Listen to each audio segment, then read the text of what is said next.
हे सांगेल की ठाकरे गटाचे आक्षेप हे कुठल्याही नियमाला धरून नव्हते.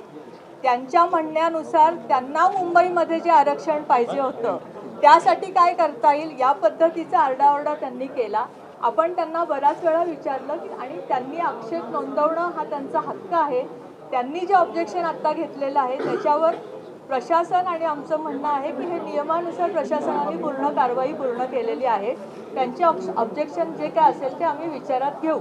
पण मला जेव्हा रुलिंग देताना अजूनही असं वाटलं नाही, कारण त्यांचं ऑब्जेक्शन असंच होतं की इथे आम्हाला मुंबईत एस सी का नाही दिलं, मुंबईत ओबीसी का नाही दिलं, मुंबईत हे का नाही दिलं. तर जशी प्रक्रिया पूर्ण झाली त्याच्यामध्ये कुठलाही वाव नव्हता. आपण या प्रक्रियेचं लाईव्ह चित्रण सगळ्यांना दाखवलेलं आहे आणि त्यामुळे तुम्हालाही कळेल की त्या ऑब्जेक्शनमध्ये काही असंच ऑब्जेक्शन काँग्रेसने परभणीच्या ठिकाणी घेतलं होतं. मनमानी केली असं त्यांचं म्हणणं. तुम्हीच ठरवाल की आम्ही मनमानी केली आहे का नाही, कारण तुम्हाला पूर्ण लाईव्हचं चित्र. परभणीच्या संदर्भात देखील काँग्रेसने ऑब्जेक्शन घेतलं होतं की महिला ओपन का करण्यात आला या ठिकाणी, याआधी महिलांसाठी आरक्षित होता, त्यावर काय त्यांचा थोडा गैरसमज झाला होता. अडीच वर्षाची जी आरक्षणं होती त्याच्यामध्ये पहिल्यांदा त्यांच्या इथे महिलांचं आरक्षण पडलं होतं, पण नंतरच्या ह्याच्यामध्ये एस सीचं महिलांचं पडलं होतं, म्हणून त्यांचा गैरसमज आपण दूर केला.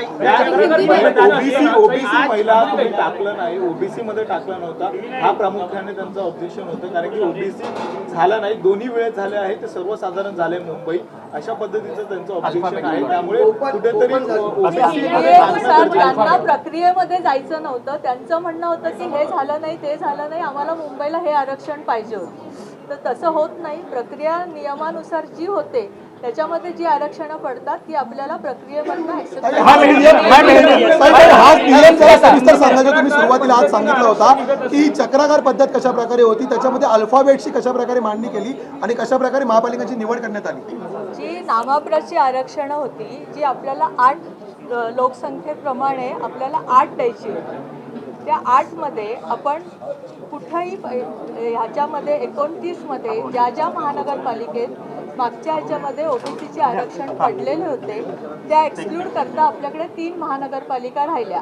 3 महानगरपालिकेतलं ऑलरेडी जालना त्याच्यामध्ये एक्सक्लूड झालं होतं, कारण जालनाची चिठ्ठी निघाली होती. त्यामुळे राहिल्या 2 आणि उरलेल्या 6 आपण अल्फाबेट प्रमाणे चक्राक्रमानुसार घेतल्या आणि त्याचे चिठ्ठ्या आपण 8 टाकल्या ओबीसी. मैम हिंदी में बता दीजिए प्रोसेस का जो विरोध होता है लागू हुआ कैसे जो लॉटरी निकाली गई मैडम हिंदी में ठाकरे ग्रुप ने ऑब्जेक्शन क्यों किया ठाकरे ग्रुप ने ऑब्जेक्शन क्यों किया लॉटरी स्पॉट छोड़ के गए